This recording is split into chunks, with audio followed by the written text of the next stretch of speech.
हर बार कई नेताओं के चुनाव प्रचार में जा जाकर उन्हें जिताने वाले हरियाणा के पूर्व गृह मंत्री अनिल विज का कुछ दर्द मीडिया के सामने चल रहा और उन्होंने कहा कि अब वे केवल अपने विधानसभा क्षेत्र में ही प्रचार करेंगे और अपने विधानसभा में कमल का फूल खिलवाएंगे। उन्होंने ममता बनर्जी के बयान पर भी पलटवार किया।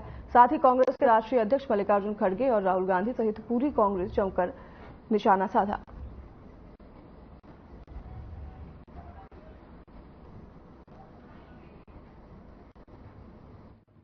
ममता बनर्जी को तो हर चीज में उल्टा नजर आता है।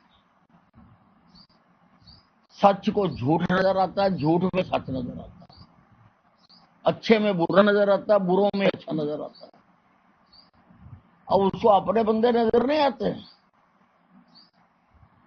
संदेश खाली में जो किया है वो उसको नजर नहीं आते। जो ईडी की टीमों को मारते हैं, पीटते हैं, पत्थर मारते हैं, वो उसको नजर नहीं आते।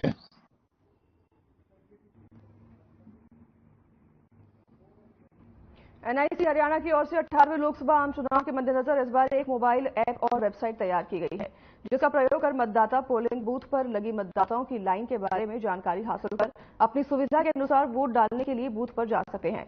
करनाल में एनआईसी के तत्वाधान में सभी बीएलओ को इस ऐप के बारे में प्रशिक्षण दिया गया।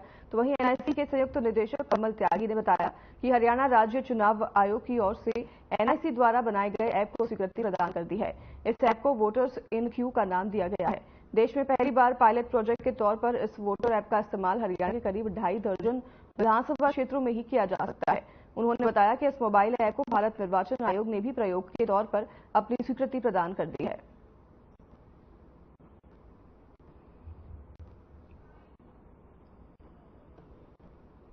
ये वोटर्स इन क्यू के बारे में है, जो कि आप सीओ हरियाणा द्वारा दिया गया है। ये ऐप तैयार करवाया गया एनआईसी के द्वारा। टेक्निकल इसमें एक्सपर्ट रहे हैं, जो टेक्निकल हमारा सॉफ्टवेयर तैयार करने वाली एनआईसी का नेशनल इंफॉर्मेटिक्स सेंटर हरियाणा की तरफ से तैयार किया गया है। और इसके अंदर 2 तरह से लिंक दिए गए हैं, एक तो वेब बेस्ड और एक ऐप के माध्यम से लोगों को वो जाने से पहले, वोट अपना कास्ट करने से पहले देखकर जाएं कि उनके बूथ पर कितनी भीड़ है, कितनी नहीं, ताकि उनको जो खड़े होकर परेशानी झेलनी पड़ती थी धूप में या बरसात हो रही है तो उस वक्त, तो वो उस सब चीजों से बच सके। और जी, मेरा नाम है हिमांशु शर्मा। कहाँ के रहने वाले हैं? हम जी प्रेमनगर में रहते हैं और शिव कॉलोनी में हमारा बिजनेस है अपना। देखो, पहली बात तो मैं आपका थैंक्स करना चाहूँगा कि आपने ये मुझे अपडेट दी है, क्योंकि हमें क्या पता ये पता चलता ना कि ऐसी ऐप है या ना है। इसलिए पहले तो आपका मैं थैंक्स करना चाहूँगा और आपके न्यूज़ चैनल का। उसके बाद देखिए, कोई भी आदमी यहाँ पे आराम से बैठ के ब्लेम बड़ी इजीली कर देता है कि सरकार ये नहीं कर रही, वो नहीं कर रही। इसलिए हर एक बंदे को वोट डालना चाहिए। जिनको आप सपोर्ट करते हैं, जिनसे आप इतनी आशाएं लगाते हैं, तो आप उनको वोट जरूर करें।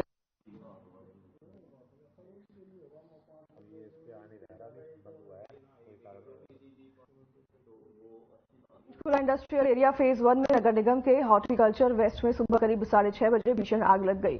हॉर्टिकल्चर वेस्ट को पेट्रोल पंप के साथ खाली प्लॉट में इकट्ठा किया गया था। फिलहाल आग लगने के कारणों का खुलासा नहीं हुआ है। वहीं मौके पर फायर ब्रिगेड की करीब 10 गाड़ियां मौजूद रहीं और कड़ी मशक्कत के बाद आग पर काबू पा लिया गया।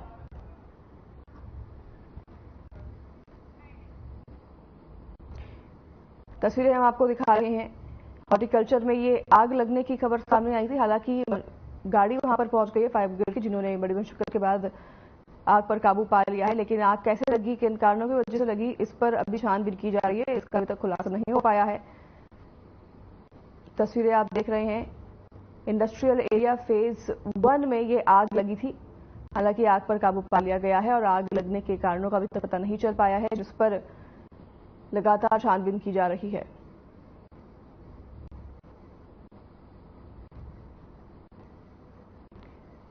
पंचकुला से ये तस्वीर आप देख रहे हैं। इंडस्ट्रियल फेज 1 में किसी कारणवश आग लगने की खबर सामने आई थी। हालांकि आग को अब बुझा दिया गया है। फायर ब्रिगेड की टीम मौके पर पहुंची, जिन्होंने काफी मशक्कत के बाद आग पर काबू पा लिया है। तो वहीं आग किन कारणों की वजह से लगी, इनका अभी तक खुलासा नहीं हो पाया है। टीम वहां पर पहुंची है और छानबीन में जुट गई है। अंबाला में मौसम ने करवट बदल ली है। अंबाला में तेज बारिश देखने को मिली है। बारिश से लोगों को गर्मी से राहत मिली और प्रदूषण भी कम हुआ है। तो वहीं दूसरी तरफ बारिश ने किसानों की चिंताएं बढ़ा दी हैं। किसानों की गेहूं की फसल पक कर तैयार है और मंडियों में भी पहुंच चुकी है। ऐसे में बारिश ने किसानों की चिंता और बढ़ा दी है। अचानक मौसम में बदलाव की वजह से खासकर किसान परेशान दिखाई दे रहे हैं। किसानों में भय का माहौल है और अचानक हुई बारिश से किसानों की फसलें जो हैं उनको ज्यादा भय होता है, उनकी स्थिति ज्यादा खराब होती है, फसलें खराब होने का ज्यादा डर रहता है। हालांकि मंडी में जो किसान पहुंच रहे हैं उनका कहना था कि व्यवस्थाएं करी गई हैं मंडी प्रशासन द्वारा, लेकिन अगर तेज बारिश होती है तो जो भी खेत में फसल खड़ी है खासकर गेहूं उसे खासा नुकसान हो सकता है। हालांकि बारिश से लोगों को राहत जरूर मिल रही है, गर्मी से राहत मिली है लोगों को। मौसम में तापमान में थोड़ी गिरावट देखी गई है, गिरावट दर्ज की गई है। हालांकि किसानों के लिए ये चिंता का विषय बना हुआ है।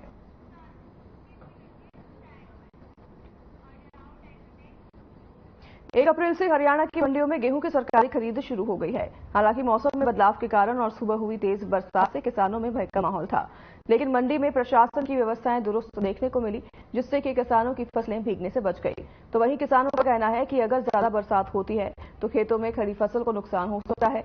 हालांकि उनका यह भी कहना है कि उन्हें इस बार काफी अच्छी फसल मिल रही है और अभी तक किसान मंडी की व्यवस्था से खुश हैं।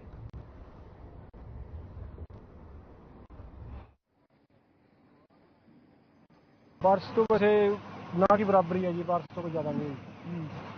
हाँ जी, बाकी यह जी जिस तरह ज़्यादा हो जाए तो यहाँ शेड के नीचे खटाने का कोई सिस्टम नहीं है जी, बहुत कम है। जब 5-4 ट्रैली और आ जाएगी वैसे फिर बाहर ही बीज जाए जी, क्या करना फिर बीज जाएगी या रात टूट देने पड़ेगी, वो पक्का वो नहीं है जी। व्यवस्था ठीक नहीं है। हाँ, ये शेड वाली व्यवस्था थोड़ी गलत है, कम है शेड। कितनी देखो जी अलग अलग झाड़ है, ये 20-22 का चल रहा है। अभी तक हमारे पास 19,600 क्विंटल की अराइवल हो चुकी है और जिसमें 375 की क्रॉस कर चुके हैं। लिफ्टिंग स्टार्ट हो जाएगी, ऐसे संभावना है आज लिफ्टिंग का स्टार्ट करते हैं। बरसात नहीं, बरसात हुई, इतनी बरसात भी नहीं हुई, बाकी यहाँ व्यवस्थाएं ठीक थी, सारा माल शेड के अंदर था, जो बाहर था वो कवर्ड था, तो यहाँ पर किसी भी प्रकार की नुकसान नहीं हुआ। आगे बारिश भी हो तो आगे भी किसी कोई नुकसान नहीं होगा, पूरा हमारे पास आर्थिक का पूरा इंतजाम है।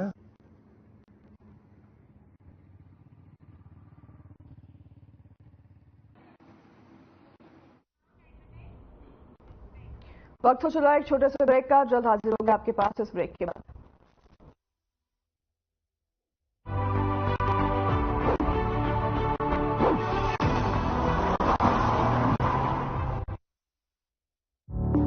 Through constant innovation, the group provides its clients with value-added, environment-friendly products. We are committed to provide quality products and services at optimum cost with the continuous improvement in the quality management system.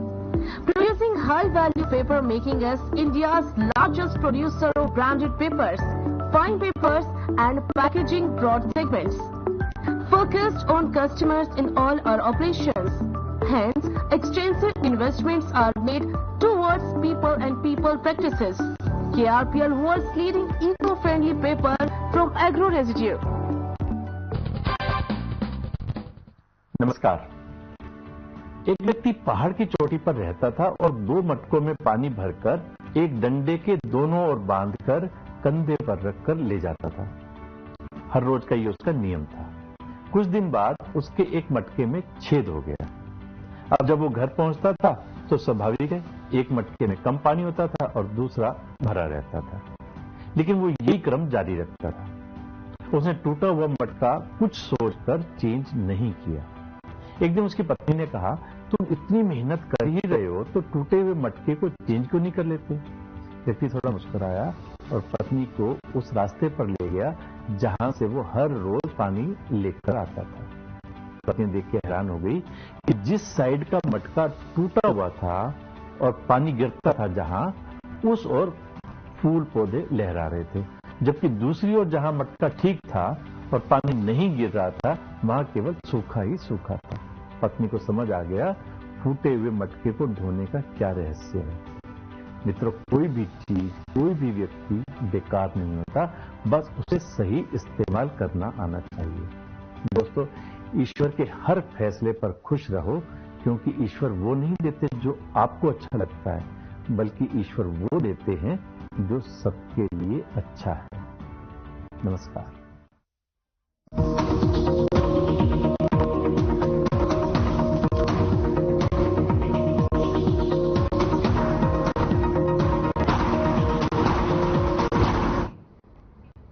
स्वागत है आपका एक बार फिर break के बाद। रुख करेंगे खबरों की ओर। बीजेपी ने रविवार को लोकसभा चुनाव के लिए संकल्प पत्र जारी किया। खास बात यह है कि इसकी पहली कॉपी हरियाणा के किसान को सौंपी गई। किसान के प्रतिनिधि के तौर पर यह कॉपी उन्हें दी गई। इसकी जानकारी देते हुए हरियाणा बीजेपी ने अपने एक्स अकाउंट पर एक पोस्ट साझा करते हुए लिखा कि हमारे हरियाणा के पाना केशो गांव सिलानी और जिला झज्जर के रहने वाले किसान रामवीर चाहर को पीएम मोदी ने संकल्प पत्र की पहली कॉपी सौंपी है और ये हरियाणा और किसान का मान बढ़ाने वाला है।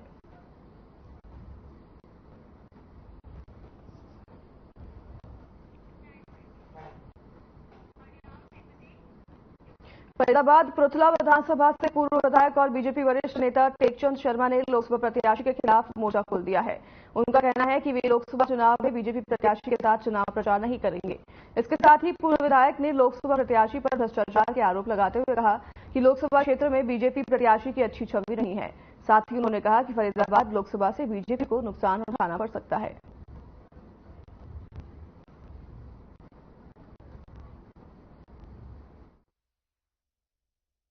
देखिए, जहां तक बात है प्रचार प्रसार की बात, ना तो मेरे को किसी संगठन के पदाधिकारी ने कांटेक्ट किया, ना ही किसी अन्य पदाधिकारी ने कांटेक्ट किया, और ना ही मेरे को प्रतिनिधि से उम्मीद भी नहीं है। आप जहां प्रचार प्रसार की बात है, मैं बिल्कुल नहीं जा रहा, और ना ही मैं कृष्णपाल जी के साथ कोई प्रचार प्रसार करना चाहता हूं। कृष्णपाल जी का हर जगह पर भ्रष्टाचार में पूरा नाम आता है। चाहे पुलिस में दलालों की लिस्ट आई तो उसमें राजपाल मामा का नाम आया। वो मामा कौन है? अन्य जगह पे देखो, चाहे पुलिस की बात हो, उनमें इनके चिले चप्पाटों का नाम आता है। भाई, इस तरीके से भारतीय जनता पार्टी को बदनाम करके ये लोग इस तरीके का माहौल क्रिएट कर रहे हैं। उससे अच्छा है कि अपने शांति बैठे, और वोट देने की बात है, एक वोट दे आएंगे। भाई, ये तो जब पता लगेगा जब जिस टाइम पे इलेक्शन चालू हो जाएगा, और इलेक्शन जब चालू होगा ना, शायद अब की बार बड़ा संघर्ष में इलेक्शन होगा।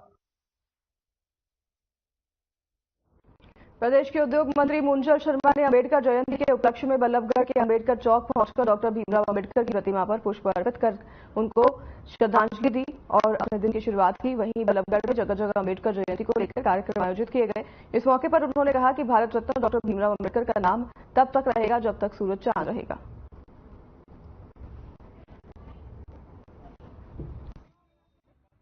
आज डॉक्टर अम्बेडकर सारी देश और दुनिया में धूमधाम के साथ जयंती मनाई जा रही है, और डॉक्टर साहब के दिखाए हुए रास्ते पर हम सब लोग आगे के रास्ते पर चल रहे हैं। संविधान की बात करें, कानून की बात करें, और डॉक्टर ने अमर व्यक्ति का अवतार कैसे हो, अमर व्यक्ति का विकास कैसे हो, हर व्यक्ति की जो संविधान डॉक्टर साहब ने बनाया, आज इनको पूरा देश और पूरी दुनिया याद करती है। और डॉक्टर साहब ने आज़ादी के बाद संविधान का गठन किया, उसका आनंद न भुलाया।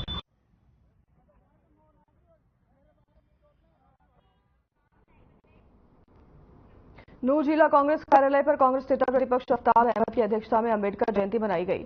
नूंह विधायक आफ्ताब अहमद ने इस मौके पर कहा कि संविधान निर्माता डॉक्टर बीआर अंबेडकर ने समाज में परिवर्तन लाने में बहुत अहम भूमिका निभाई है। उन्होंने समान नागरिक के लिए जो लड़ाई लड़ी थी और समान अधिकार के लिए जो लड़ाई लड़ी थी, उसकी जितना भी सराहना की जाए वो कम है। उन्होंने खुद जीवन भर समाज में असमानता की भविष्यवाणी की थी और इसका सामना किया था, इसलिए उन्होंने माना कि ये सब समाज में समानता लाकर रहेंगे और दलितों को भी समाज में समान अधिकार दिलाएंगे।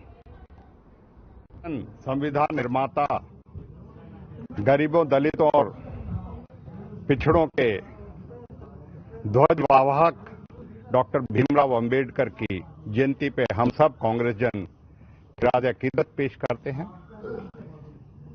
डॉक्टर भीमराव अंबेडकर ने सामाजिक न्याय, समरसता और एकता और समता का जो संदेश संविधान के माध्यम से दिया है, हम उसको आज की ताकतें जो उसको संविधान को कमजोर करने पे, संविधान को जो है बदलने की बात करती हैं। आज हम कांग्रेस जन चरखी दादरी में संविधान निर्माता डॉक्टर भीमराव अंबेडकर की 133वीं जयंती बड़ी धूमधाम से मनाई गई। गांव माईकाला में जयंती कार्यक्रम आयोजित किया गया, जिसमें तोशाम एसडीएम मनोज जलाल ने शिरकत की। एसडीएम मनोज जलाल सहित मेजिस ग्रामीणों ने डॉक्टर भीमराव अंबेडकर को श्रद्धांजलि अर्पित करते हुए उनके आदर्शों को अपने जीवन में अपनाने का आह्वान किया। वहीं एसडीएम मनोज जलाल ने युवाओं से आह्वान किया कि देश के महापुरुषों और क्रांतिकारियों के बलिदान को हमेशा याद रखें और धर्म जाति से ऊपर उठकर समाज की उन्नति के लिए सामाजिक कार्यों में बढ़ चढ़कर भाग लें।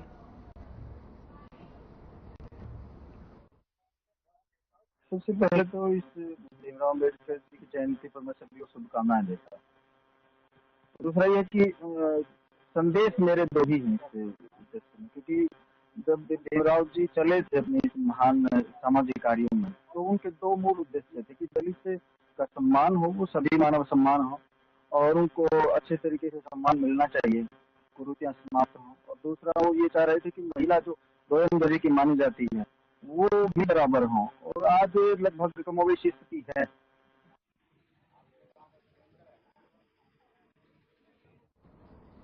Doctor Bhimrao Ambedkar charitable trust की तरफ से गुरु रविदास धर्मशाला में एक विशाल रक्तदान शिविर का आयोजन किया गया, जिसमें नेकी का दीवार संस्था ने अपना भरपूर सहयोग दिया और रक्तदान शिविर में 100 के करीब लोगों ने रक्तदान किया।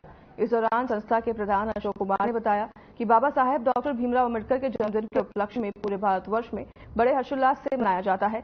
इसी कड़ी को जोड़ते हुए संस्था के सदस्यों की तरफ से ये आयोजन किया गया, जिसमें आसपास और दूर दराज से सैकड़ों की संख्या में लोगों ने रक्तदान किया।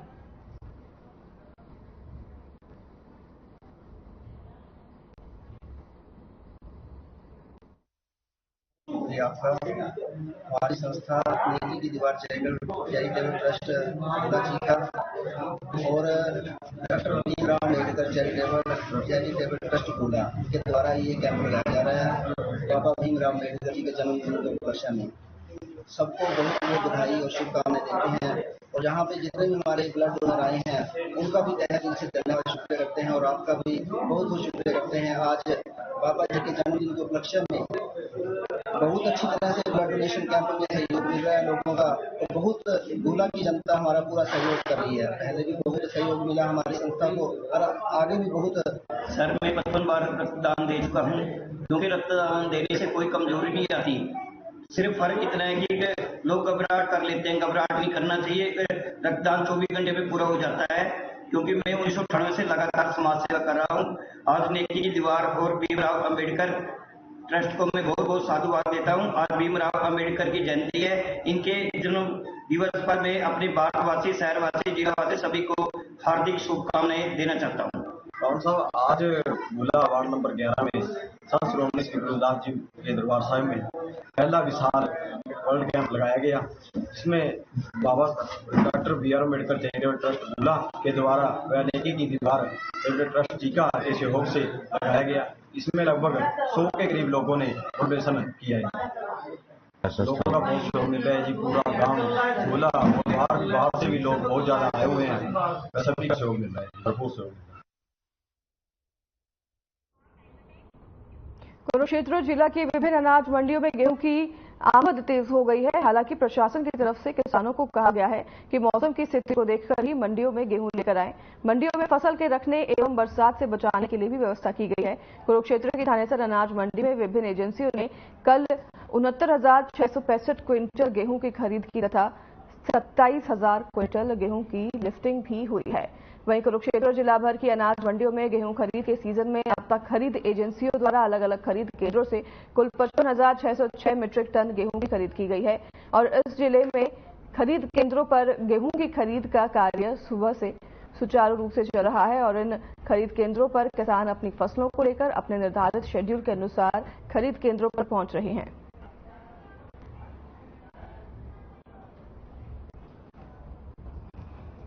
साथ के साथ है, जैसे ट्राली रोको, उतरो, अपना मोबाइल नंबर दो, आधार कार्ड दो, तो गेट पास कट जाता है। पहले गेट पास कोई लाने बहुत लगती थी। यहाँ अगर माल सूखा है ना, सूखा है तो साथ के साथ तलाई है। ये हम 1 घंटा पहले लेके आए थे। ये ट्राली एक हमारी तुल गई है, ये थोड़ी सी नरम है, ये दोपहर के बाद तुलेगी।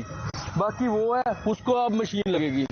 पर है जी, आरती के पास अपनी है, तरपाल की व्यवस्था है पानी के ये बचाने के लिए बरसात से। मैं जैसे सुबह लेकर आया था तो वो तुल चुकी है। जैसे गेट पास के पहले लंबी लंबी कतारें लगती थी, अब गेट पास में कोई दिक्कत नहीं है, कोई भीड़ भाड़ नहीं है, साथ ही साथ गेट पास मिल रहा है और साथ साथ तुलवाई हो रही है। जो भी मुक्तसर गवर्नमेंट ने बता रखा है उस हिसाब से करवाओ और उसी हिसाब तुल जाती है। तो मौसम जैसे अब कल का खराब बता रखा था, उस हिसाब से मंडी में तरपालने की व्यवस्था मौसम से बचाने के लिए वो भी पूरी है। इस साल कोई वो नहीं आ रही, दिक्कत नहीं आ रही हमें। पहले बड़ी परेशानियों का सामना करना पड़ता था, तो अब की बार हमें कोई दिक्कत, कोई परेशानी नहीं आई फिलहाल तक। मंडी में आवक शुरू हो गई है, हमारी सभी तैयारियां पूरी हैं, जिसमें से कल डीएफएस अपना दोनों एजेंसियों ने 69,665 क्विंटल के करीब परचेज की है और हमारी लिफ्टिंग हो गई है 27,000 क्विंटल के आसपास। यहाँ मार्केट कमेटी में ई-नेम रीडिंग में हेल्प डेस्क की व्यवस्था की हुई है। किसानों को पता है, किसी भी किसान को कोई समस्या आती है तो वो पिछले वर्षों से कुछ वही हेल्प डेस्क बनता है, तो वहाँ अपने आप आ जाते हैं और उनकी समस्या हम सोल्व कर देते हैं। जगन्नाथ पंडित हूँ जी, सिलसिले से गेहूँ लेकर आया, मेरा गेट पास कट गया, कोई दिक्कत नहीं है जी। इसलिए मैं मेरे पैसे जो रेट लगेगी मेरे पैसे अकाउंट में आ जाएंगे। व्यवस्था अच्छी है।